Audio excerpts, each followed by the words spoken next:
live. It's the Revved Up 906 podcast, a Detroit Pistons podcast, to be exact. And I'm Hudson. And I'm Ryan.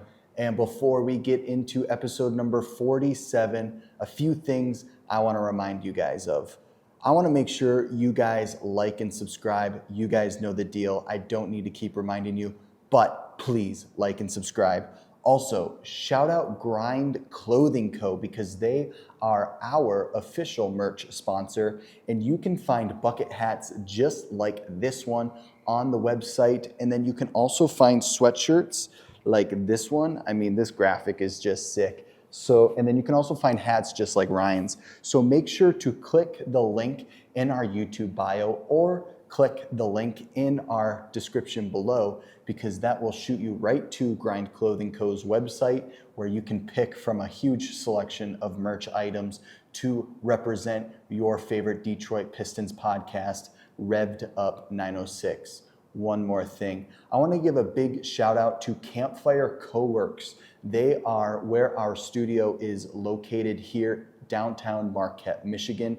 So I want to make sure you guys go and follow them on every social media platform, because they are an office sharing space here in the Upper Peninsula of Michigan, where you can come and network with fellow business owners and maybe meet a possible place you can work or you can get involved with.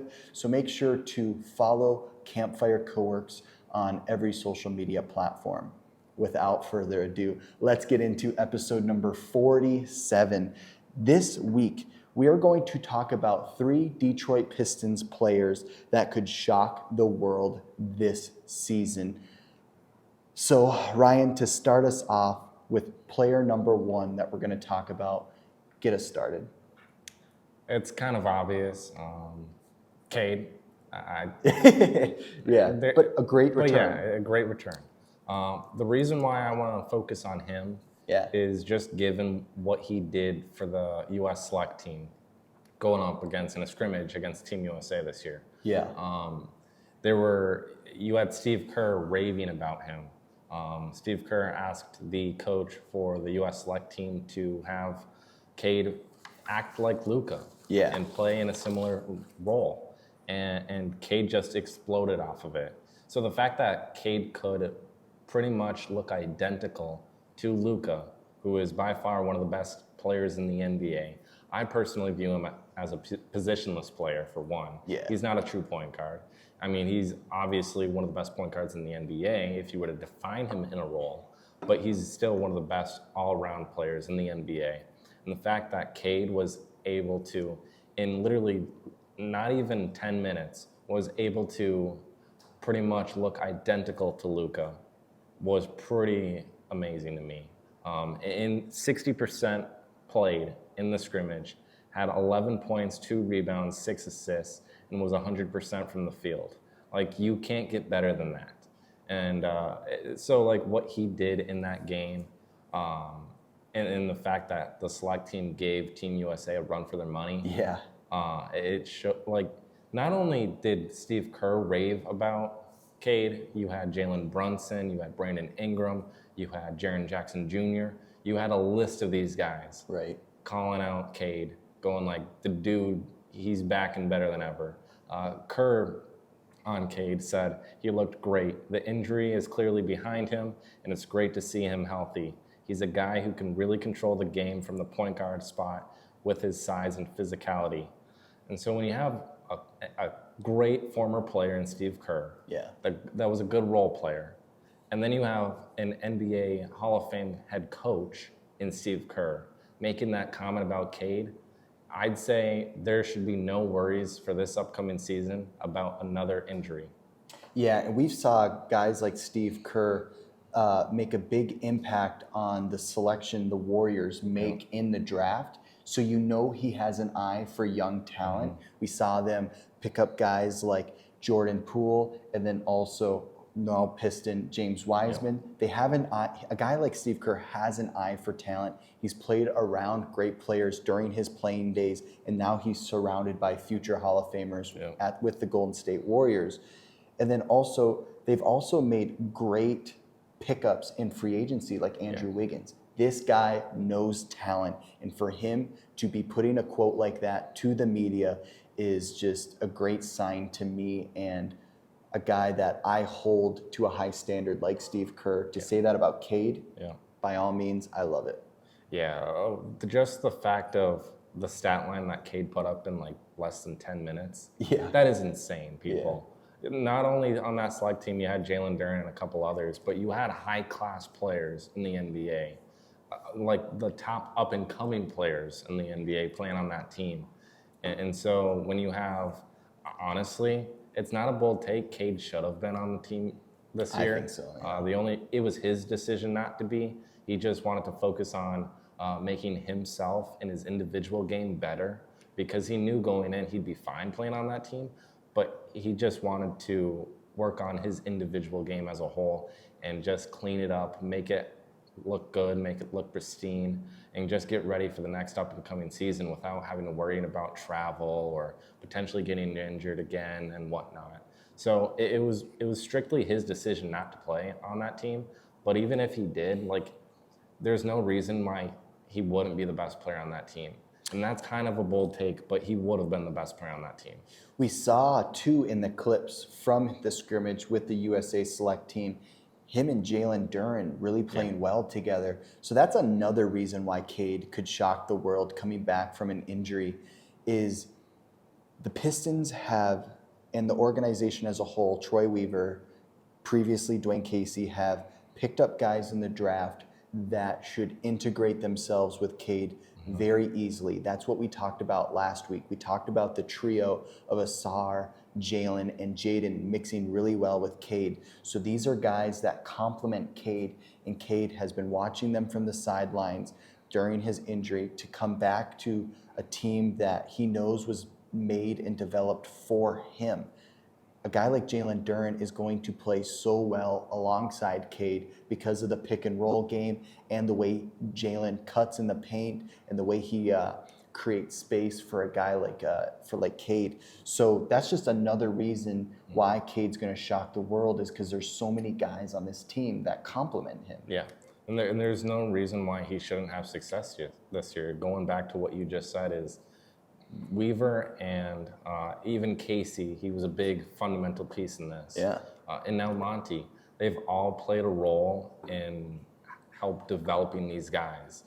When you look at what we have out there right now with the amount of talent, amount of young talent per se, to go around Cade, you have a freak of an athlete in Jalen Duren.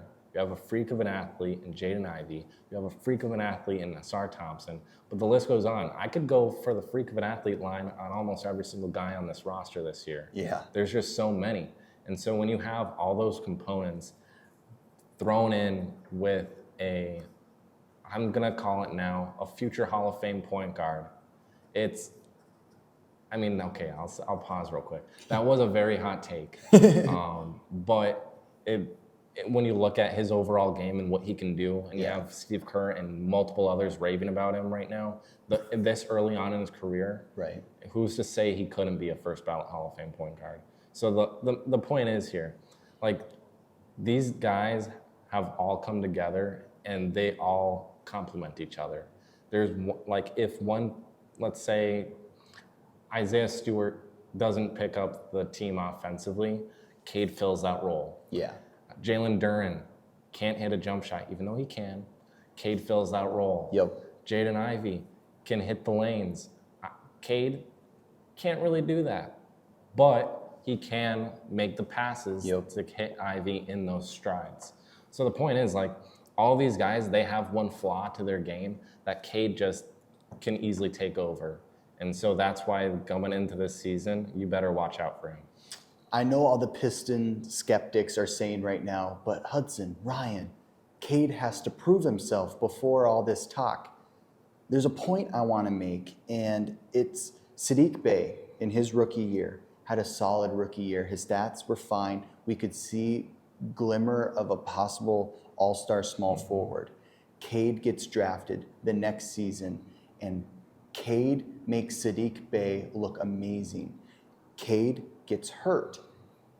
Saddiq Bey goes to the wayside. His stat line starts falling, and his 3-point shooting percentage goes down, his points per game go down. Cade makes every player around him better. We saw Jalen Duren, Jaden Ivey show that they're still young players and they're going to make a lot of mistakes. A guy like Cade is going to come in and make their job and their tasks that much easier each game. Cade's a guy that makes everybody look good, and he's going to do that immediately coming into this season. A guy like Luka on the Mavericks, he makes every guy around him look good. The Dallas Mavericks roster-wise, he doesn't have much help. Let's just put it that way, right? Luka is that good where he makes the players around him look and play good. That's the same essence that Cade plays with. So, yes, Cade and this team are going to go through several mistakes this season. They're going to look rough at times. But when you add Cade to the roster we have now that we've built since he's been injured, we haven't even really got to see Cade with James Wiseman yet. Who's to say that they're not going to click and show that these two guys play so well together? I believe they went and got James Wiseman because the Troy Weaver and the staff thinks that James Wiseman and Cade are going to be so dangerous together, and I believe that to be true too. So I'm so excited with Cade coming back from injury. I do think that's a good choice. I think he's going to shock the world. Yeah, and honestly, you mentioned the Luka thing recently. So I will say this. There are a select few players in the league that can take control of a team and fill in for the spots that other players cannot do. LeBron James, Cade Cunningham. I really just said that. But Cade Cunningham, Luka Doncic, Magic Johnson. Even though he had Kareem, he did have a little bit of help there. But still, like, you have a couple of these guys, Isaiah Thomas. Like, you have elite players that just are good in every single aspect of their game that can take control and make the team better, even though the weapons around them are actually that good.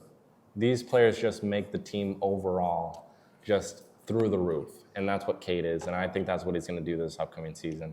I think he's going to go like full-on gangbusters and be an all-star. I think he's going to make an all-NBA team. I think he's going to just be everywhere. He's going to get talked about. And honestly, that's not a bad thing because we need some more love. Yeah, absolutely. We talked about in past weeks like hot takes of what we think are going to happen. But as we talk about the trio that goes along with Cade, and then you talk about James Wiseman and the clicking that they might have on the court, and then you add guys like Monte Morris, Killian Hayes that might be able to complement Cade so well, I don't think it's crazy to talk all NBA first team, talk all-star, talk averaging nearly a triple-double. I think it's possible, especially with Cade showing what he did with USA Select. That's not even a team that was built to complement him. You put him on the Detroit Pistons roster that was built to work alongside Cade. I think we're going to see some success this upcoming season. The second player I want to talk about that could possibly shock the world is Marcus Sasser. I know I've been talking about this guy a lot since we've drafted him, but I'm going to be a guy that's rooting for him so hard because I really see shining of him possibly being a great role player in today's NBA. I see a lot of a mix of like Malcolm Brogdon and then like a Kyle Lowry where they play savvy defense and get steals in the passing lane, but on the right night could give you 40 points. We saw him do that in Summer League, be an absolute menace in the passing lanes, and then when his shot's falling, it just, the hoop is wide open, and he just can't miss.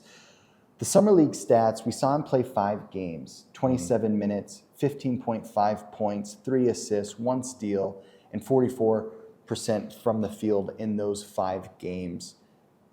I like to see that 15 points because do I think he's going to average that in his rookie season? No. But I think with taking that 27 minutes away, let's say he averages 12 minutes. You cut that in half, you see him around that like 8, 9, 10 points a game. that can be so crucial coming off the bench, especially if he's as efficient as he was during Summer League. He's one of these guys that I think can give a huge boost off the bench. Yeah, I think he could definitely do that. I'm going to throw a comparison out here right now.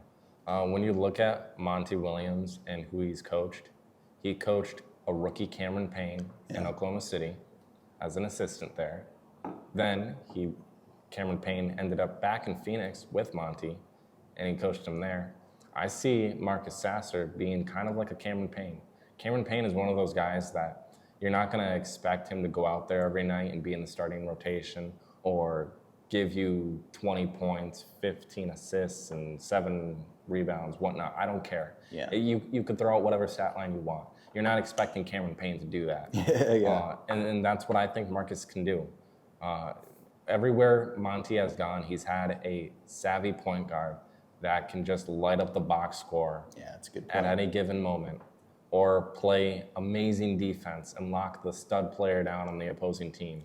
He's always had a player like that. He had Cameron Payne in Oklahoma City. He had Cameron Payne in Phoenix. Now he has Marcus Sasser, who he can mold and develop into something special. Even early on in Monty's career, he coached a rookie, Jarrett Jack, as an assistant in Portland. Coached Jarrett Jack in New Orleans. Mm-hmm. Obviously had him on his staff in Phoenix and is now with us in Detroit. Yeah. Monty has a knack for point guards. He always has and always will be. Even though he's a small forward when he played, he always has a knack for developing point guards. Jarrett Jack became one of the better role players in NBA history. Cameron Payne is one of the better role players in the NBA today. Yep. There's just a point to be made there that what Monty can bring and develop with Marcus and what Jarrett Jack can even instill in Marcus this upcoming season for years to come. Man, Marcus Sasser could be one of the better role players in the NBA. Yeah. Like the next 2-3 years from now. Like just full on one of the top tier role players that you want on your team, that anybody wants on their team. On the Detroit Pistons YouTube, they posted a vlog of the what was going about in the front office on draft night when Troy Weaver was making the calls for the draft picks, and Monty Williams is sitting there next to Troy Weaver. And as soon as they drafted Marcus Sasser, he's like, that's the guy I wanted. That's the guy I was pushing for. And he was smiling ear to ear. So I completely agree. Monty sees something in Marcus Sasser that he saw in Cameron Payne, that he saw in Jarrett Jack. And I think it's a great move to get a guy like Marcus.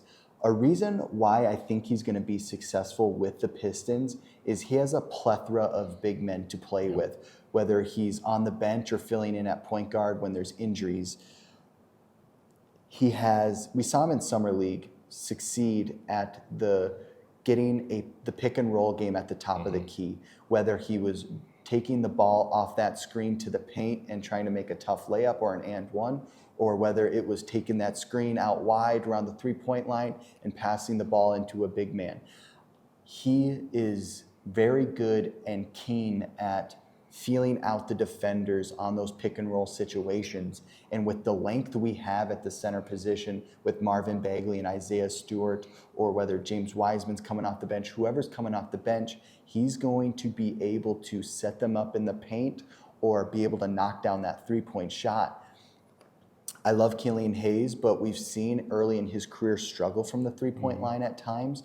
Marcus Sasser is probably going to have those growing pains around the NBA 3-point line, but if he's able to knock down shots when it's needed, whether it's late second quarter or early third quarter, if he's able to use those screens to his advantage and be a knockdown 3-point shooter, he is going to give the Pistons bench what they haven't had since a Brandon Jennings or a Vinnie Johnson. I love what he's going to offer the Pistons off the bench.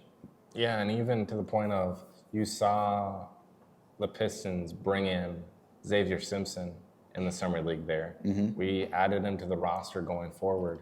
He's one of those guys that is the same exact kind of build and player as Marcus Sasser is. He's just one of those smaller players that can do just about anything. And the fact that Xavier Simpson, he's known for the hook. He's known for the hook shot. Yeah. That's what he's known for. That's awesome. Which is awesome given his size. Yeah. Like, you wouldn't expect a guy his size with his abilities to be able to hit the hook shot every single time. Right. But the point is there, like, he's been in the league for a hot second now. He knows what it takes to make it to the NBA. He knows what it takes to just put in the hard work to get there. And so when you add somebody who has that veteran presence, who has pretty much the same build as Marcus Sasser, who has just a couple more little fine points of his game that Sasser doesn't have yet, the combination of the two, you could be looking at Marcus Sasser just getting veteran experience from a guy who's actually built like him. And that's very valuable to have. You mentioned the pick and roll. Xavier Simpson is very good in the pick and roll situation. And then even adding Jarrett Jack as a head coach, or as an assistant rather, you're gonna have Marcus Sasser be put in a position to succeed right away.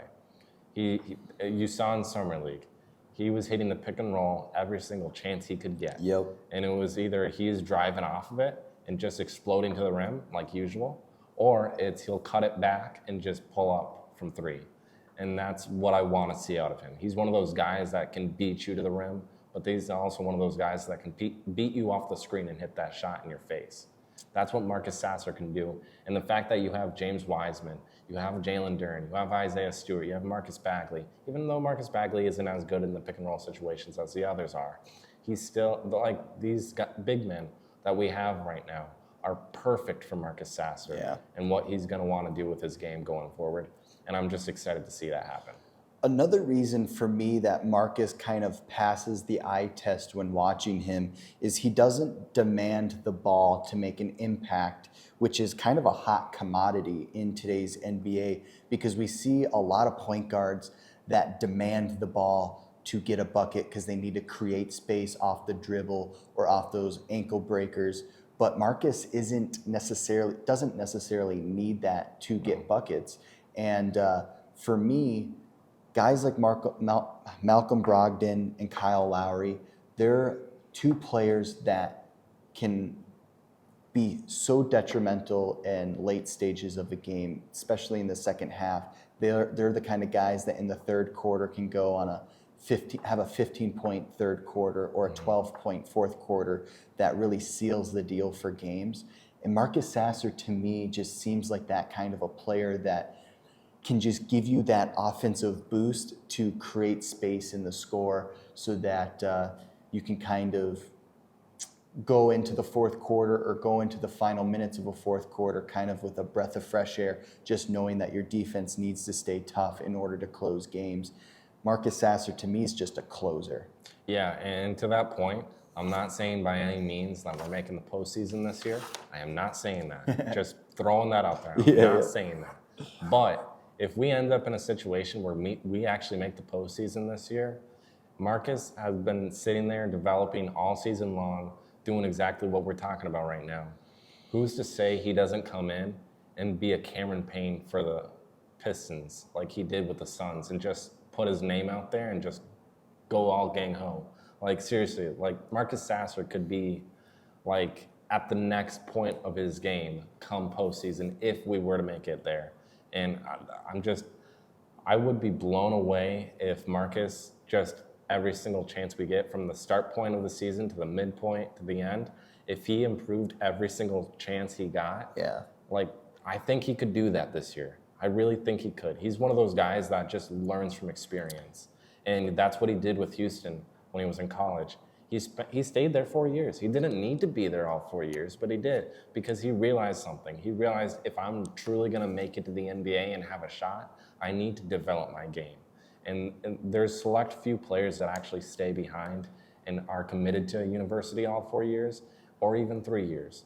There's a select few that do that. And the ones that do really need to polish their game to make it to the next level, or they just really like spending time there and actually want to fulfill their college dreams. But the point is here, like, he stayed to gain experience and knowledge, and he had an amazing head coach in Kelvin Sampson. He's by far one of the best head coaches in college basketball right now. And so when you have a guy like that in your ear constantly, you're just going to learn every single chance you can get. And that's what I think Marcus Sasser will get this upcoming season with Jarrett Jack, with Monty Williams, with Nate McMillan's son there. Like, I think truly Marcus Sasser is just going to be one of those players that blooms right in front of our eyes. And every single chance he gets, he's going to explode. So this kind of puts the Pistons in a predicament because say that Marcus Sasser is shocking the world, right? We know Cade and Jaden are our perennial starters, but then you have to kind of assume Marcus at the start of the season is going to be the 11th, 10th, maybe 9th man on the bench.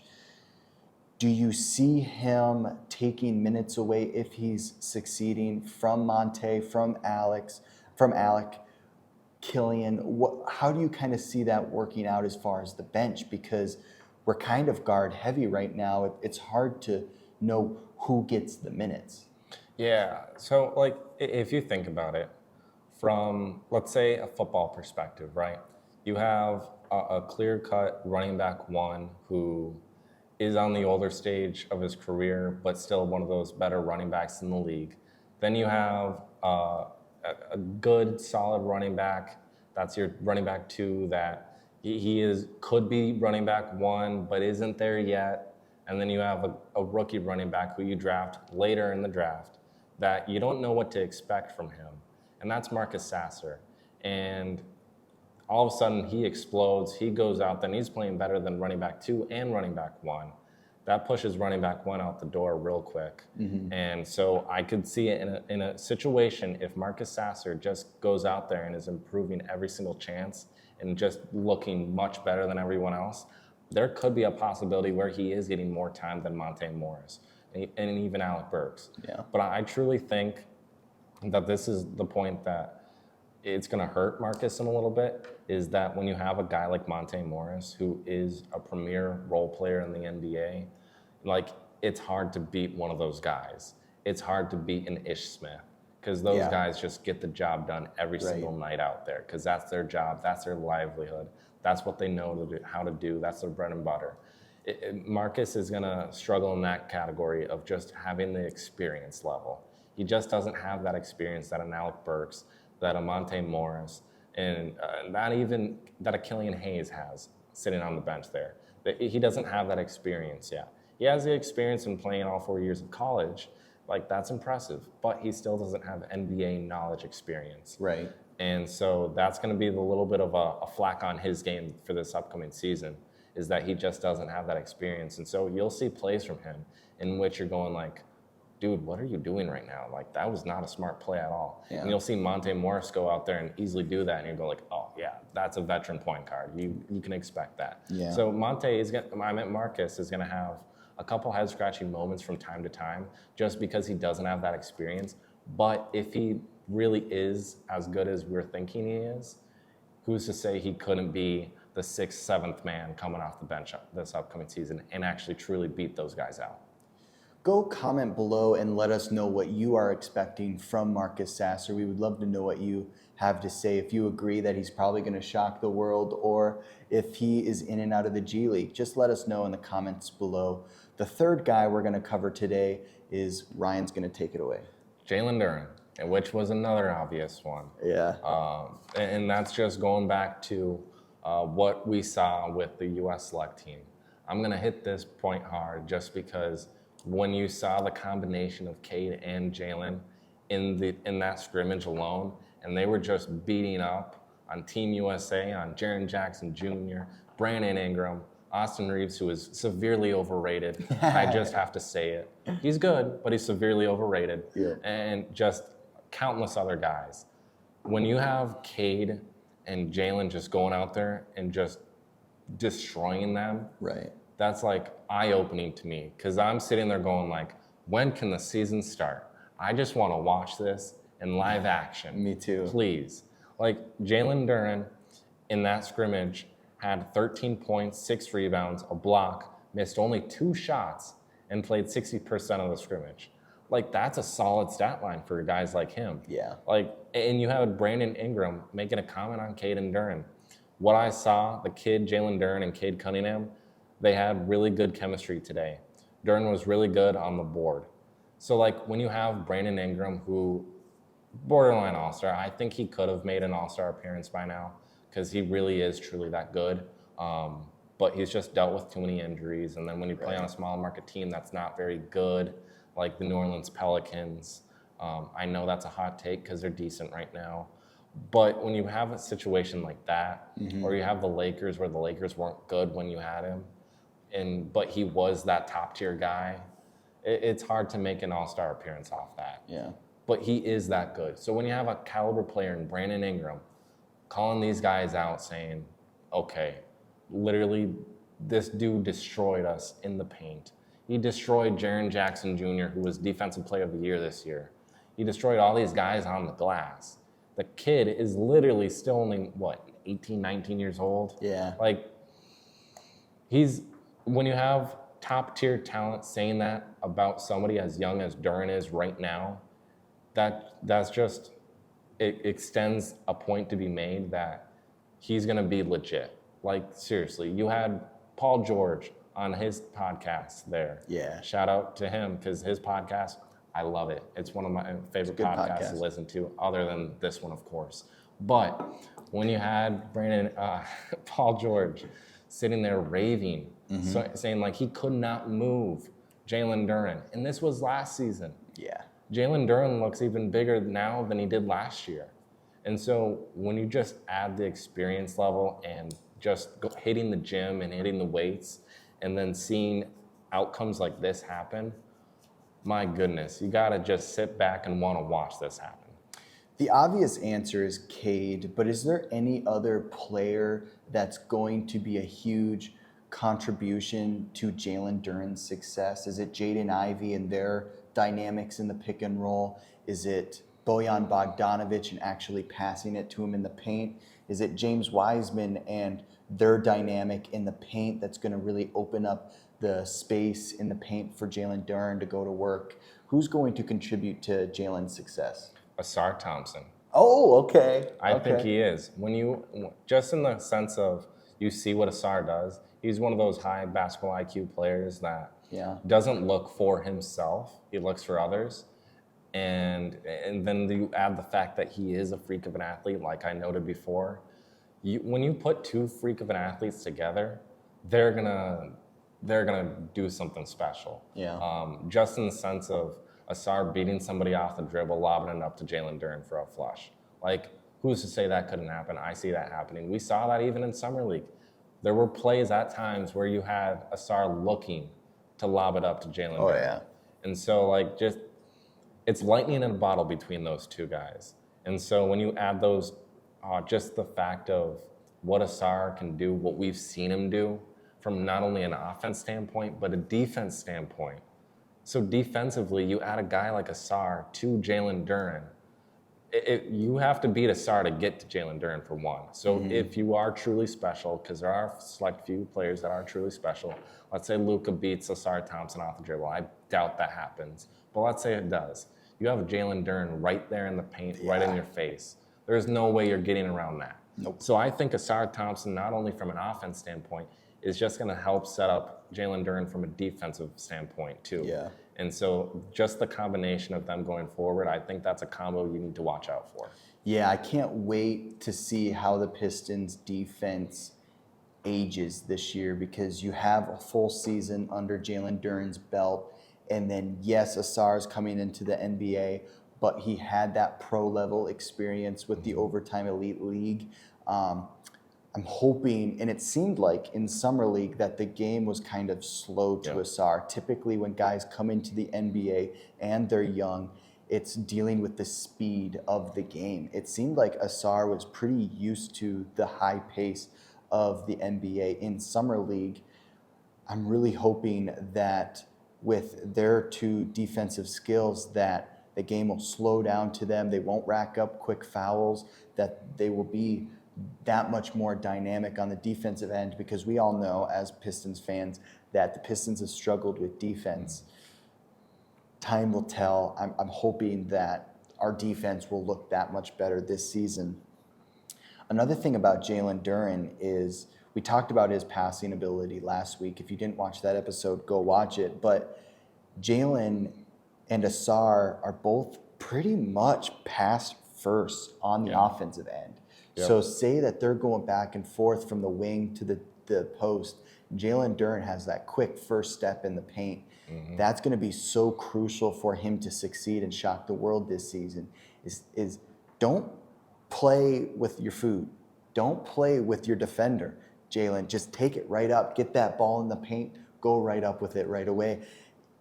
You're going to have another good rebounder in the paint with you in James Wiseman. I say it's a free-for-all for getting shots up. As soon as you get in the paint, if you're a black hole center, that's fine by me. We need to test the waters with these big men. We need to see what they're capable of.